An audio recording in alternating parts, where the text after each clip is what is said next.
Hello and welcome everyone to your own channel. I'm your mentor and friend Smriti, and today here in this session we are going to discuss our next chapter, that is chapter number 8, body movements from class 6. And in this chapter we are going to discuss a few important topics related to the body movements in human being and other animals or the creatures. Like for example, we will be learning about the body movements in fish, cockroach, bird, snail and earthworm, etc. So let's get start the session. And in before starting the session, I would like to request you all, if you have not watched my previous class videos, then please visit to them and watch them thoroughly. And if you like my videos, then please do like, comment on my videos and share it with your friends also, so that they will be benefited by my videos.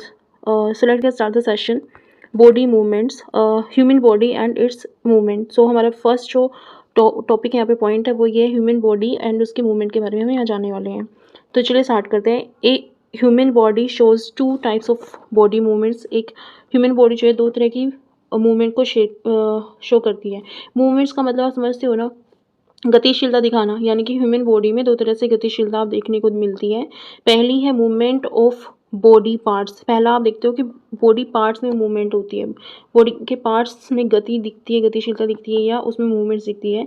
Second है movements of whole body from one place to another, या फिर आप देखते हो कि पूरी की पूरी बॉडी एक जगह से दूसरी जगह मूव कर रही है.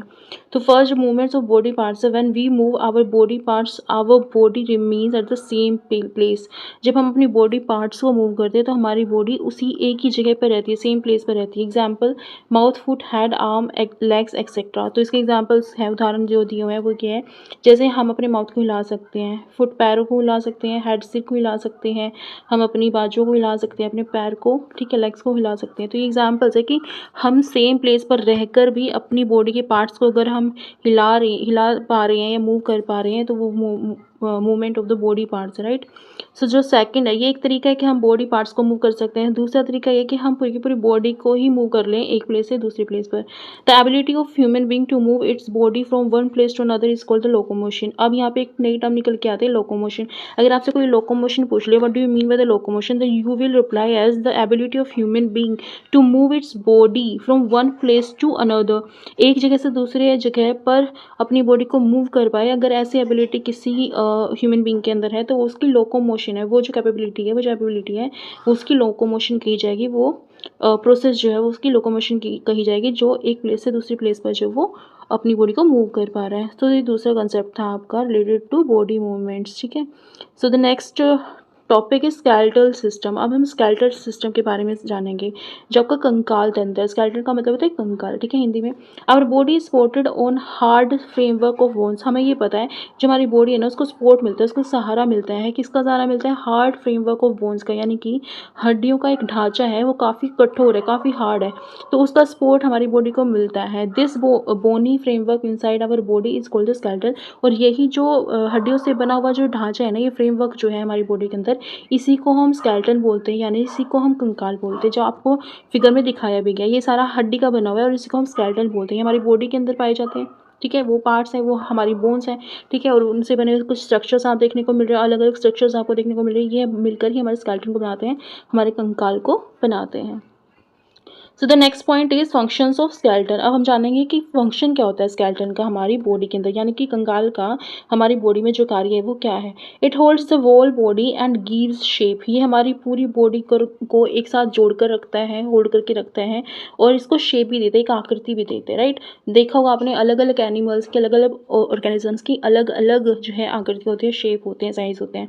It protects the delicate internal organs of the body. ये हमारी बॉडी के जो डेलिकेट, जो काफ़ी नरम हिस्से हैं, इंटरनल ऑर्गन्स हैं, अंदरूनी पार्ट्स हैं हमारी बॉडी में, उनको भी प्रोटेक्शन देते हैं. उनको भी ये क्या देते हैं? प्रोटेक्शन इन द सेंस की सुरक्षा प्रदान करते हैं, उनको टूटने फूटने से या इंजरी वगैरह होने से बचाते हैं, राइट.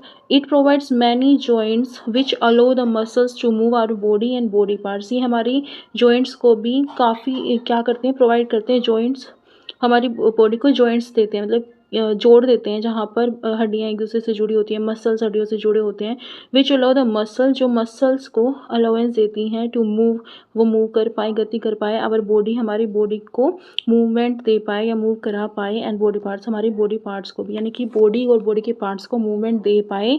इस तरह का जो स्केलेटन जो है हमारी बॉडी को जॉइंट्स देता है, मसल्स को अलाउ करता है कि वो मूव कर सके। तो जो आपके स्केलेटन है वो आपके दो तरह के होते हैं, यानी कि कंकाल जो है आपके दो तरह के होते हैं, endoskeleton and the second one is the exoskeleton. नाम से ही पता लगा, एंडोस्केलेटन मतलब अंदरूनी कंकाल, ठीक है, और एक्सो मतलब बाहरी कंकाल। तो अंदरूनी कंकाल एंडोस्केलेटन में क्या है, when skeleton is inside the body is called endoskeleton. अगर आपका कंकाल जो है बॉडी के अंदर है, राइट, तो वो आपका एंडोस्केलेटन है। फॉर एग्जाम्पल ह्यूमन बींग में ऐसे ही होता है, जो हमारा कंकाल होता है, हड्डी का जो ढांचा होता है, फ्रेमवर्क ऑफ बोन्स जो है हमारी बॉडी के अंदर होता है, तो उसको हम एंडोस्केलेटन बोलेंगे। सेकंड टर्म है हमारी एक्सोस्केलेटन। एक्सोस्केलेटन क्या है, when skeleton is outside the body, अगर हमारा स्केलेटन, हमारा कंकाल बॉडी से बाहर है, तो हम उसको उस टाइम पे एक्सोस्केलेटन बोलेंगे। इसका एग्जाम्पल हमारा कॉकरोच है। कॉकरोच का जो कंकाल होता है वो उसकी बॉडी से बाहर होता है, ना कि इंटरनल। तो ये जो दो टर्म हमारी स्केलेटन से रिलेटेड थी, जहाँ पर हमने कंकाल के बारे में बताया कि कंकाल आपके दो तरह के होते हैं, endoskeleton and the second one is exoskeleton.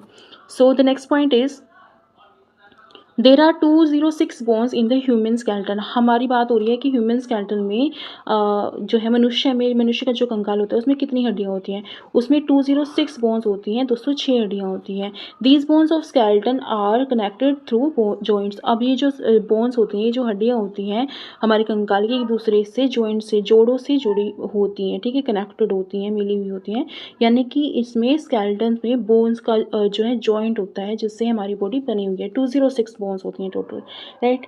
The next term is there are total 300 bones. अब बात हो रही है कि जब हमारा ह्यूमन स्केलेटन की जनरली बात होती है तो 206 बोन्स मानी जाती हैं, लेकिन एक पॉइंट यहाँ पे ही निकल के आता है, there are total 300 bones in human skeleton during birth. अगर जन्म हो रहा है, जन्म के टाइम पर 300 हड्डियाँ होती हैं, ना कि 206। याद रखना हमेशा, क्योंकि इंपॉर्टेंट पॉइंट है। When the child grows some bones fuse together, जैसे जैसे बच्चा बड़ा होता जाता है तो कुछ जो हड्डियाँ हैं उसकी बॉडी में वो फ्यूज होने लग जाती है, एक दूसरे से जुड़ जाती हैं, यानी कि अगर दो हड्डियाँ मिल करके वो एक बन जाएंगी, ठीक है। कुछ हड्डियाँ ऐसी होती हैं बॉडी में। एंड बाय एडल्टहुड, और जब तक वो बड़ा होता है, एडल्ट होता है, वो क्या होता है, the number of bones decreases to 206। जैसे जैसे बच्चा जब जन्म लेता है तो उसकी बॉडी में 300 बोन्स होती है, और जैसे जैसे वो बढ़ता जाएगा, ठीक है, तो वैसे वैसे उसकी बोन्स जो है घट करके 206 हो जाती है एडल्टहुड तक। ये यहाँ पर पॉइंट निकल के आ रहा है। सो the next point is the skeletal system consist of. अब स्केलेटल सिस्टम किस किस चीज़ का बना हुआ है, तो फर्स्ट पॉइंट आता है स्कल का। हमारे स्केलेटल सिस्टम में सबसे पहले आ रहा है स्कल, ठीक है, जो हमारा कंकाल का सबसे ऊपर, यानी कि हमारी जो खोपड़ी को बोला जाता है, ह्यूमन स्कल जो है खोपड़ी को कहा जाता है, मनुष्य की जो खोपड़ी है उसकी बात की गई है। The bony part of our head is called the skull. यहाँ पे आपको बता दिया गया है कि स्कल हम किसको कहेंगे, जो बोनी पार्ट होता है, यानी कि हड्डियों का बना हुआ ऐसा हिस्सा जो हमारे हेड में होता है, हमारे सिर में होता है, उसको हम स्कल बोलते हैं, ठीक है। जो हमारा सिर है वो बोनी पार्ट है हमारी बॉडी का, और उसी को हम स्कल बोलते हैं। It holds the whole body together and gives it a shape, और ये हमारी पूरी बॉडी को साथ में रखता है स्कल, ठीक है, और जो है इसको एक शेप भी देता है। It encloses and protects the very important part of our body and brain. ये हमारी बॉडी के इंपॉर्टेंट पार्ट को प्रोटेक्ट करता है, एनक्लोज करता है, और उसको एक शेप भी देता है, ठीक है। और क्या करता है, हमारे ब्रेन को भी इंटरनल पार्ट, जो इंपॉर्टेंट पार्ट है हमारी बॉडी को, उसको प्रोटेक्शन देता है। तो ये आपके 3 पॉइंट यहाँ पे निकल के आ रहे हैं कि ये हेड एरिया है जिसको हम स्कल बोलते हैं, और ये बोनी एरिया है, यानी कि हड्डियों का बना हुआ है टोटल, ठीक है, और ये हमारी बॉडी को या हमारी बॉडी में शेप देता है, ठीक है, बॉडी को एक साथ मिला करके रखता है, होल्ड करके रखता है पूरी बॉडी को एक साथ। और तीसरा पॉइंट यहाँ पर आता था कि प्रोटेक्ट करता है important part of the body को, जिसमें हमारा ब्रेन हो गया, इंपॉर्टेंट पार्ट है ना, क्योंकि यहाँ से आप चीज़ें सोचते समझते हो, डिसीजन लेते हैं। तो ये थे हमारे 3 point. Fourth point is it also protects our main sense organ like eyes, ears and nose, ठीक है। तो हमारे जो सेंस ऑर्गन्स हैं वो भी, जैसे हमारे तीनों पार्ट जो है इसी एरिया में, स्कल एरिया में ही है, आईज हुई, ईयर्स हुए या फिर नोज हुए, तो ये उनको भी प्रोटेक्शन प्रदान करते हैं या सुरक्षा प्रदान करते हैं। सेकंड जो पार्ट है वो हमारा बैकबोन है। अगर बैकबोन की बात की जाए स्केलेटल सिस्टम में, तो बैकबोन आपको यहाँ पे दिखाई गई है, जैसे वर्टिब्रा के मिलकर बनी हुई है backbone. It is a long hollow rod like structure running from the neck to the hips inside the body is called backbone. ये एक लंबी होलो, यानी थोड़ी खोखली होती है, खाली खाली होती है, ठीक है, एरिया पूरा भरा हुआ नहीं होता साइज़ का। एंड रोड लाइक स्ट्रक्चर, एक रोड के आकार की स्ट्रक्चर होती है जो कि रन करती है हमारे नेक से हमारे हिप तक, यानी कि हमारी गर्दन एरिया से हमारी हिप्स तक जो है जाती है, इतनी लंबी होती है, ठीक है। इट सपोर्ट्स द, अगर इसकी बात की जाए, inside the body is connected is called the backbone, और हमारी बॉडी के अंदर होती है और इसी को हम बैकबोन कहते हैं। यानी कि बैकबोन की यहाँ पे आपको दी गई है डेफिनेशन, ठीक है। अगर आप बैकबोन की डेफिनेशन से पूछ ली जाए कि बैकबोन क्या है, तो आप बताओगे it is a long hollow and rod like structure running from the neck to the hip inside our body, it's called the backbone. और अगर बात की जाए, it supports the head at the top, ये हमारी बॉडी में जो top पर हमारा हेड है उसको ये प्रोटेक्शन देती है। It provides main support to the body by protecting the spinal cord, ये स्पाइनल कोड को भी प्रोटेक्शन देती है। It is made up of many small bones, से काफ़ी छोटी छोटी हड्डियों की मिलकर बनी होती है, जिनको हम वर्टिब्रा कहते हैं। They are 33 vertebra. अगर आपसे पूछ लिया जाए कि कितने वर्टिब्रा मिलकर के बैकबोन को बनाते हैं, तो आपका आंसर होगा 33, यानी कि 33 जो है वर्टिब्रा मिलकर के हमारी बैकबोन को बनाती हैं। So the next part is the rib cage. अगर स्केलेटन की बात की जाए, थर्ड पार्ट जो यहाँ पे दिया गया है वहाँ पर रिब केज होता है। तो इसके बारे में जानते हैं रिब केज में क्या है, ये आपको दिया गया है, देखो यहाँ पे फिगर में दिखाया गया है। Breast bones, ribs and backbone, ये तीनों मिलकर के क्या बनाती है, रिब केज का बनाती हैं। तो आपसे पूछ लिया जाएगा अगर कि किन किन चीज़ों से मिलकर रिब केज बना हुआ है, तो breast bone, backbone and ribs, ये तीनों चीज़ें मिलकर के हमारे रिब केज को बनाती हैं।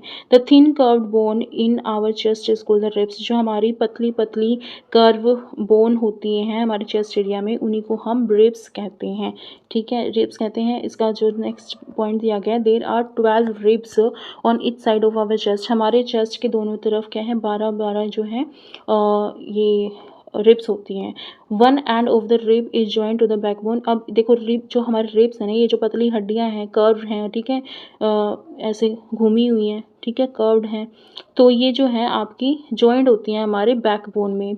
पीछे तो पीछे की तरफ हमारे बैकबोन से जुड़ी होती हैं, and the other end is joint to the breast bone, और सामने से ब्रेस्ट बोन से जुड़ी होती हैं। इस तरह से कर्व बनाती है, यानी कि देखो पीछे अगर ये है तो ये बैकबोन से जुड़ी होगी और सामने से ये आपकी ब्रेस्ट बोन से जुड़ी होगी, forming a hollow boneless structure. अब ये होलो स्ट्रक्चर बना रही है ना, ये खाली एरिया यहाँ पे, तो इसी को हम रिब केस कहते हैं। ये जो खाली एरिया जब बनाएगी ना, इसी को हम रिब केस कहेंगे, ये एरिया जो है ये रिब केस कहा जाएगा। आई होप कि आपको ये समझ आ गया होगा कि रिब केस हम इसको क्यों कह रहे हैं, क्योंकि रिब से बना हुआ एक जो है केस की तरह बना रहा है, होलो स्ट्रक्चर खाली है जो अंदर से, ठीक है। यहाँ बैकबोन है, यहाँ ब्रेस्ट बोन है, और ये इस तरह से कर्व शेप में है, तो ये जो बीच वाला एरिया है ये आपका क्या होगा, रिब केज बनाएगा। It protects the important internal organs of our body, और ये हमारी बॉडी के इंटरनल ऑर्गन्स, जो इंपॉर्टेंट इंटरनल ऑर्गन्स को प्रोटेक्शन देते हैं, उनको स्ट्रक्चर देते हैं, जैसे कि हमारा हार्ट हुआ, लंग्स हुए एंड लीवर हुआ, ठीक है, which lie inside the rib cage, जो कि इस रिब केज के अंदर ही लाई करते हैं। हमारी बॉडी में जो इनकी पोजीशन है वो रिब केज के अंदर आती है, चाहे हार्ट हुआ, चाहे लंग्स हुआ, या फिर लीवर की बात हुई। नेक्स्ट जो है, नेक्स्ट पार्ट जो हमारा स्केलेटल सिस्टम है वो हमारा शोल्डर बोन। शोल्डर्स के बोन के बारे में जान लेते हैं। शोल्डर बोन क्या है, शोल्डर्स यानी कि हमारे कंधे की हड्डियाँ, ठीक है। Shoulders are the part, that part of our body to which the arms are attach. ये शोल्डर जो है हमारी बॉडी का वो हिस्सा होता है जिनसे हमारी बाजुएं जो है, हमारी भुजाएं जो है जुड़ी हुई होती हैं। देर आर 2 शोल्डर बोन्स, ठीक है। तो 2 तरह की शोल्डर बोन्स होती हैं, कॉलर बोन एंड एक शोल्डर ब्लेड। 2 तरह की होती है, कॉलर बोन जो सामने की तरफ आपको हड्डी दिखाई दे रही है, ठीक है, और जो शोल्डर ब्लेड होता है जो आपका पीछे की तरफ होता है। हमारे कंधे में जो है 2 तरह की हड्डी हैं, ठीक है, जो एक सामने वाली हड्डी जिसको हम कॉलर बोन कह रहे हैं, और एक पिछली साइड होगी वो आपकी शोल्डर ब्लेड की जाएगी। Collar bone keeps the shoulder apart. अब यहाँ पे फंक्शन बता दिया गया है कि कॉलर बोन क्या करता है, दोनों शोल्डर को एक दूसरे से दूर रखता है, वो कॉलर बोन है। The shoulder blade is attach to the backbone, जो आपकी शोल्डर ब्लेड है अब ये बैक में है, तो ये बैकबोन से अटैच होती है बाय मसल्स के द्वारा अटैच होती हैं, that aloe the free movement of the body. और जिसके, क्योंकि ये मसल से अटैच है, डायरेक्ट अटैच नहीं है, तो ये क्या करती है, हमारी बॉडी को एक मूवमेंट भी प्रदान करती है, यानी कि मूव कर सकते हैं हमारी बॉडी अच्छे से। तो ये हमारी कंधे की पीछे वाली हड्डी है जो बैकबोन से जुड़ी होती है। नेक्स्ट जो पार्ट है हमारा हिप बोन की बात की जाए, तो जिसको हम पैल्विक बोन भी कहते हैं। ये हिप बोन पैल्विक बोन के नाम से जानी जाती है, जो आपको फिगर में दिखाई गई है। आप पैल्विक बोन के बारे में जान लेते हैं क्या बताया गया है। The hip bone attaches the legs to our body. Hip bone का काम ये होता है, पैल्विक बोन का काम ये होता है कि ये हमारे लेग्स को, हमारे पैरों को हमारी बॉडी से अटैच करके रखते हैं, जोड़ के रखते हैं। It supports and protect the lower organ of the body such as the intestine, urinary bladder. तो ये हम प्रोटेक्शन भी देती हैं जो लोअर ऑर्गन से, नीचे वाले जो पार्ट हमारी बॉडी के, जैसे कि हमारे इंटेस्टाइन हुआ, आंतें हुई, या फिर यूरिनरी ब्लैडर हुआ, ठीक है, तो उनको प्रोटेक्शन भी कौन देता है, हमारी पैल्विक बोन देती है। ये इंपॉर्टेंट पॉइंट है, इसको याद रखना क्योंकि पूछ लिया जाता है एग्जाम्स में। It is a part of the skeleton on which we sit. A pelvic bone वो पार्ट होता है हमारी बॉडी का जिसके ऊपर या जिसकी हेल्प से हम बैठ पाते हैं किसी जगह पे। तो नेक्स्ट जो हमारा पार्ट है स्केलेटल सिस्टम का वो है लेग और हमारी आर्म बोन्स। तो उनके बारे में जान लेते हैं क्या बताया गया है। Arm is made up of 3 long bones. हमारी जो आर्म है, हमारी जो भुजाएं हैं, जो हमारी बाजुएं हैं, ठीक है, जो हमारे हाथों की बात की गई है, तो ये हमारी 3 लॉन्ग बोन से मिल करके बना है, ये आपको पता ही होगा। तो आप देख लेते हैं इसके बारे में। The wrist of our hand is made up of several small bones. जो हमारी रिस्ट है, ठीक है, वो हमारी कलाई जो हमारी, ये हमारी छोटी छोटी बोन से मिलकर बोन है जिनको हम कार्पल्स कहते हैं, ठीक है। There are 8 carpals on our wrist. हमारी रिस्ट में क्या होती है, 8 कार्पल्स होती है। ये हमेशा याद रखना कि 8 है कार्पल्स। अगर आपसे पूछ ली जाए बॉडी में how many carpals are there in a human body, या फिर आप उसके एक हाथ की बात कीजिए तो 8 कार्पल्स, ठीक है, total 16। Each leg is made up of 4 bones. और दोनों ही यानी कि हर एक जो पैर है, लेग है, वो आपका कितनी 4 बोन से मिलकर के बना हुआ है। तो ये इंपॉर्टेंट था आपको जो बता दिया गया है आर्म और लेग के बारे में। अब जान लेते हैं जॉइंट्स के बारे में। The places where 2 bones are joint together. ऐसी जगह जहाँ पर 2 जो है हड्डियाँ आकर के जुड़ जाती हैं एक साथ, उनको हम जॉइंट्स बोलते हैं। The joints of bones help in body movement. जो हमारी बोन्स में, जो हमारी हड्डियों में जो जॉइंट्स होते हैं, जो जोड़ होते हैं, वो मूवमेंट में हेल्प करते हैं।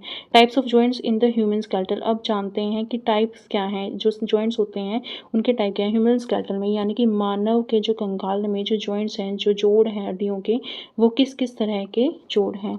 तो फर्स्ट इसमें आता है, the first one is a ball and socket joint. Ball and socket joint का मतलब जानते हैं, बॉल की तरह और सॉकेट की तरह काम कर रहा हो, यानी कि उसमें से 2 हड्डियाँ जो जुड़ेंगी उनमें से एक बॉल की तरह काम कर रही होगी और एक सॉकेट की जगह की तरह काम कर रही होगी। In the ball and socket joint में one end of the bone has a round shape like a ball. तो इनमें से बता दिया गया कि एक बोन का जो एक सिरा होगा वो एक राउंड शेप में होगा जैसे कि बॉल का होता है। Which fits into the hollow space, जो कि खाली एरिया में फिट हो जाता है, जिसको हम सॉकेट या फिर कैविटी कहेंगे। इन द अदर बोन, यानी कि दूसरी बोन में एक होलो स्पेस होगा जिसको हम सॉकेट कह रहे हैं, उसमें जा करके ये राउंड शेप, ये बॉल शेप्ड जो बोन है वो फिट हो जाती है। इट अलाउज मूवमेंट, और जिसकी वजह से वो अलाउ करती है मूवमेंट में इन ऑल डायरेक्शन। हर एक दिशा में वो जो है हड्डी घूम सकती है, कौन सी, जिसमें बॉल लगी हुई है। Socket, shoulder joints and hip joints.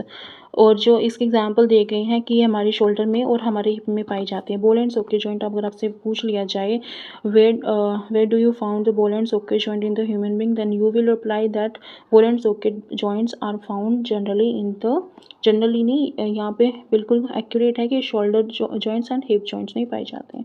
तो यहाँ पे फिगर से बता दिया गया है, बॉल एंड सॉकेट जॉइंट का एक एग्जांपल दिया गया है। इस हड्डी में जो है ये बॉल की तरह लगा हुआ है और दूसरे में जाके वो धंसा हुआ है, तो ये जो है ये हर एक डायरेक्शन में घूम पाएगी। ये जो जॉइंट की वजह से ये हड्डी जो है हर डायरेक्शन में घूम पाएगी, और इसी को हम बॉल एंड सॉकेट जॉइंट कहते हैं। ये हमारे शोल्डर में और हिप में पाई जाती है। Next one is a hinge joint. Hinge joint के बारे में जान लेते हैं। The hinge joints allows the movement of bones in only one direction. अब जो हिंज जॉइंट होती है ये सिर्फ एक ही डायरेक्शन में मूवमेंट कराती है। अब जैसे जो हमारे डोर्स होते हैं या दरवाजे वगैरह होते हैं तो उनमें हिंज लगा होता है, ठीक है, तो वो क्या करते हैं, उनको 2 ही डायरेक्शन में घुमा सकते हैं ना, या तो दरवाजे को बंद कर सकते हैं या खोल सकते हो उस जॉइंट की वजह से, राइट।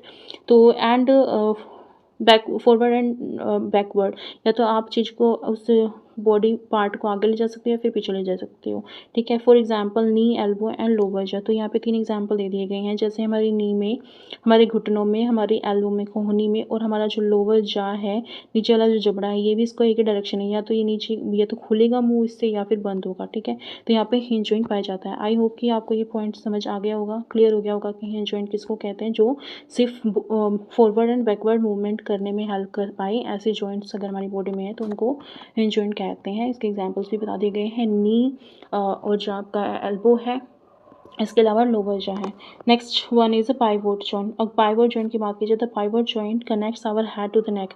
ये जो है ये ऐसा जॉइंट है जो हमारी नेक और हेड के बीच में पाया जाता है, और ये हमारी नेक को हेड से जोड़ता है। देखो यहाँ पे दिखाया गया, यहाँ पे जॉइंट है ना, पाइवोट जॉइंट है, इसका पाइवोटल जॉइंट भी बोलते हैं। It allows bending of our head forward and backward, और इसी जॉइंट की वजह से हम अपने सिर को आगे बेंड कर सकते हैं या फिर पीछे भी बेंड कर सकते हैं।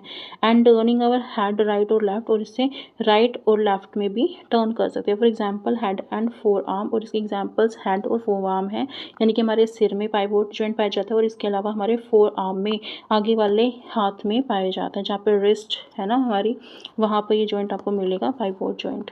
So the next one is a fix joint. Fix joint की अगर बात की जाए तो इसमें बताया गया है some bones are held so tightly, कुछ बोन्स इतनी ज़्यादा टाइटली हेल्ड होती हैं, एक दूसरे से जुड़ी हुई होती हैं, that they can not move at all, कि वो बिल्कुल भी नहीं हिल पाती। जैसे हमारे मुंह में हड्डी होती है, जो हमारे अप्पर जा है उसमें सारी हड्डियाँ एक दूसरे से ऐसी जुड़ी हुई हैं कि वो बिल्कुल नहीं हिल सकती अपनी जगह से, ठीक है, वो मूवमेंट नहीं कराती हैं। Such joints are called the fix joint, और ऐसे जॉइंट्स को हम फिक्स जॉइंट कहते हैं। The fix joints are immovable joints, जो फिक्स जॉइंट होते हैं वो इमूवेबल होते हैं, गतिशील जॉइंट्स होते हैं, ठीक है। It provides strength and support to our body, ये हमारी बॉडी को स्ट्रेंथ देते हैं और सपोर्ट देते हैं। फॉर एग्जांपल, अगर उदाहरण के तौर पे बात की जाए, the fix joint is present between the skull and upper जा, तो ये हमारे स्कल में, ठीक है, हमारी जो खोपड़ी है उसमें, और अपर जा जो है, ऊपरी वाला जो हमारा जबड़ा है उसमें पाए जाते हैं। Hip bone is connected to the backbone by a fix joint, इसके अलावा जो हमारे स्कल के अलावा भी हमारे इसमें पाया जाता है, जो हमारी हिप बोन होती है वो बैकबोन से अगर कनेक्टेड है तो वहाँ पर भी फिक्स जॉइंट है। फिक्स जॉइंट से ही जो हमारी हिप बोन है वो आपके बैकबोन से कनेक्टेड है। यानी आप ध्यान रखना कि जो आपकी फिक्स जॉइंट है ये हमारे अपर स्कल में पाया जाता है। इसके अलावा आपको बता दिया गया है कि ये हमारी हिप बोन को भी कनेक्ट करके रखता है हमारी बैकबोन से। आई होप कि आपको एग्जांपल क्लियर हो चुके हैं। यहाँ पे फिगर में दिखाया गया अपर जा फिक्स जॉइंट है और लोअर जा में हिंज जॉइंट है, क्योंकि ये लोअर जा हिंज जॉइंट क्यों है, क्योंकि ये मूवमेंट दिखाता है बैकवर्ड एंड फॉरवर्ड, ठीक है। तो ये इस आप लोअर जगह देखना, जो खाना खाते हो ना तो आप नीचे वाले जबड़े को ही हिला पाते हो, ऊपर वाला जबड़ा आपका नहीं हिलता है, वो फिक्स्ड है, ठीक है। सो the next point is cartilage. Cartilage के बारे में जान लेते हैं। कार्टिलेज के बारे में बताया गया है the soft and elastic bones, जो हमारी काफ़ी जो है सॉफ्ट होती हैं, मुलायम और इलास्टिक बोन्स होती हैं, लचीली हड्डियाँ होती हैं, विच कैन बी बेंड, जिसको आप मोड़ सकते हो, आर कॉल्ड द कार्टिलेज, उनको हम कार्टिलेज कहते हैं। Skeleton is made up of bones and cartilage, जो हमारा स्केलेटन होता है, जो हमारा कंकाल होता है, वो बोन्स हड्डियों का और कार्टिलेज का बना होता है। यानी कि जो सॉफ्ट एंड इलास्टिक बोन होती हैं उनका और जो हमारी हार्ड बोन्स होती हैं दोनों को मिलाकर जो है बनता है हमारा skeleton. Cartilage is present in the pinna of ears nose, it gives support and shape to our ear. जो कार्टिलेज होता है वो पिन्ना एरिया जो होता है हमारे ईयर का पिन्ना जो होता है उसमें, और जो हमारी नोज है उसमें पाया जाता है। अब पिन्ना किसे कहते हैं, जैसे हमारा ईयर है तो ये वाला जो पार्ट होता है ना यहाँ पर, जहाँ पे लड़कियाँ इयरिंग्स वगैरह डालती है तो ये पिन्ना है, ठीक है। तो नो ईयर्स में ये वाला एरिया जो है कार्टिलेज का बना होता है, और जो नोज होती है वो भी कार्टिलेज की बनी होती है, यानी कि नरम हड्डी का बना होता है। It gives support and shape to the ear, ये सपोर्ट भी देता है, ठीक है, क्योंकि झुमका उमका पहनोगे तो इधर ही पहनोगे, राइट, और ये शेप भी देता है हमारी बॉडी को, ठीक है, तो आकृति भी देता है और ये सपोर्ट भी करता है। The next point is the next topic is movement of bones. अगर हम हड्डियों की गतिशीलता की बात करें, हड्डियों में गति की बात करें तो उसके बारे में जानते हैं। क्या बताया गया हमें, muscles are attached to the bones of our skeleton, जो हमारी मसल्स होती हैं, जो हमारी मांसपेशियां हैं वो हमारे बोन से अटैच हैं, ठीक है। आवर स्केलेटन, हमारी कंकाल की जो बोन्स हैं, कंकाल में जो हमारी हड्डियां हैं उससे अटैच होती हैं हमारी मसल्स, हमारी मांसपेशियां।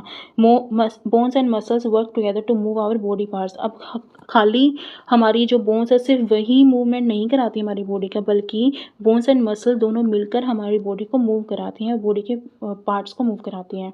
To muscle a pair work together to move a bone, क्योंकि एक बोन को अगर हमने मूव कराना है तो दो मसल्स, यानी कि एक पेयर में जो मसल्स होंगी वो एक साथ काम करेंगी और तब वो मूव करा पाएंगी किसी बोन को। When one of the muscle contract, जब एक मसल जो संकुचित होती है, कॉन्ट्रैक्ट करती है, बिकम स्मॉलर, यानी कि छोटी हो जाती है, the bone is pulled in that direction, तो वो बोन उसी डायरेक्शन में पुल की जाती है, खींची जाती है, यानी छोटी हो जाएगी।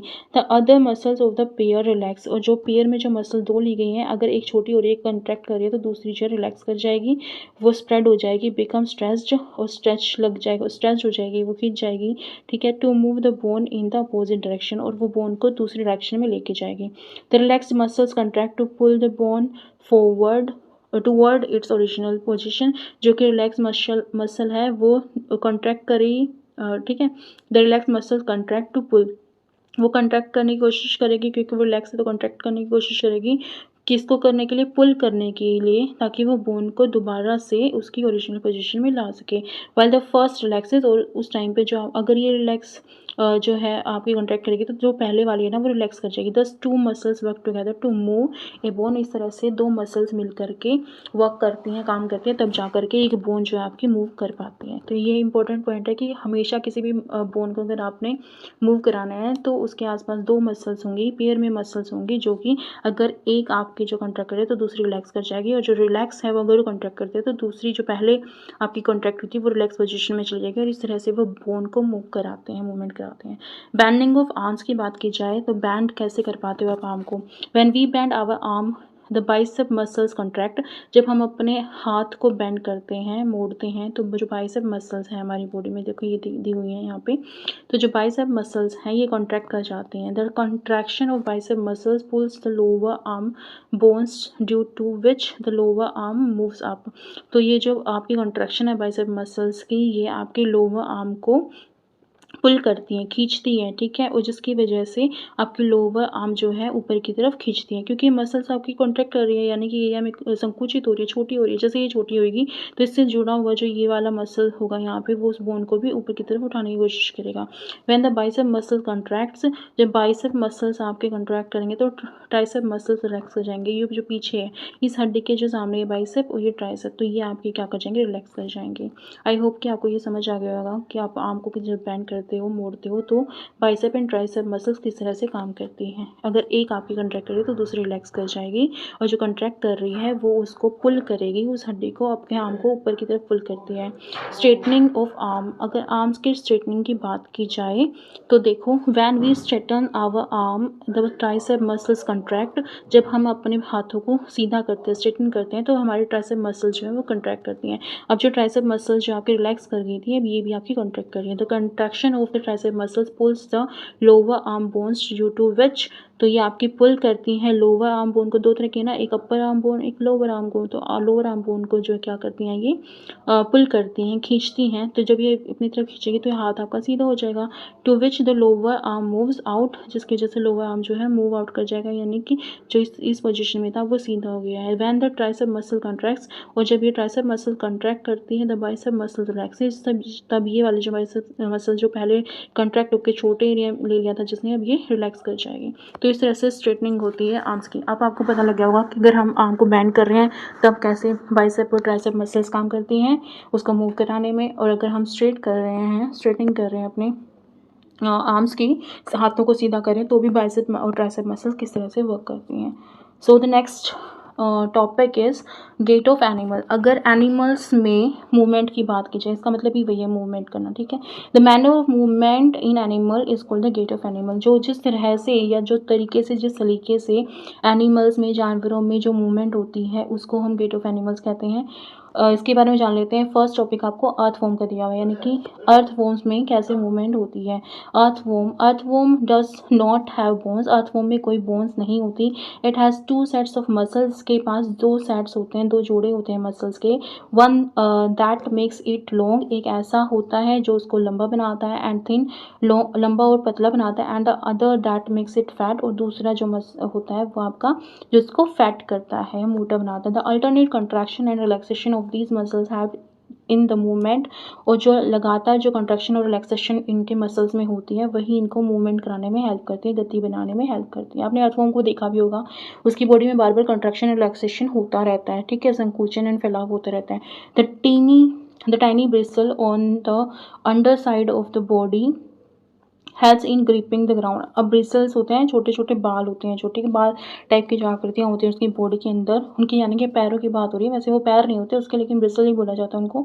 लेकिन वो थोड़ी ना, आप देखोगे थोड़ा बाल जैसे हमारे बाल होते हैं ना, इस तरह के होते हैं। अगर ब्रिसल का मीनिंग भी अगर आप जानना चाहो, गूगल वगैरह करोगे तो आप देखोगे कि मोटा बाल जिसको बोलते हैं, ठीक है, यानी कि अगर थिक हेयर टाइप स्ट्रक्चर होता है उसको ब्रिसल बोलते हैं। On the under side of the body, यानी कि जो आपके अर्थवॉर्म में केंचुए हैं जो उनकी बॉडी के निचले हिस्से पर, ये आपको हार्ड जो है ये स्ट्रक्चर्स मिलेंगे जिनको हम ब्रिसल बोलते हैं, और ये हेयर टाइप होंगे, ठीक है। Body help in gripping the ground, ये ग्रिपिंग करने में हेल्प करते हैं, यानी कि मैदान को जैसे ग्रिप करने में, पकड़ने में, ग्रिप करने में हेल्प करते हैं, और जिस उसी की वजह से अर्थवॉर्म मूवमेंट कर पाता है, यानी कि कॉन्ट्रैक्शन रिलैक्सेशन सेक्शन होता है, इनमें ब्रिस्टल होते हैं इनकी बॉडी के नीचे वाले पार्ट में जो ग्राउंड को ग्रिप करते हैं और उससे उनकी मूवमेंट्स हो पाती हैं।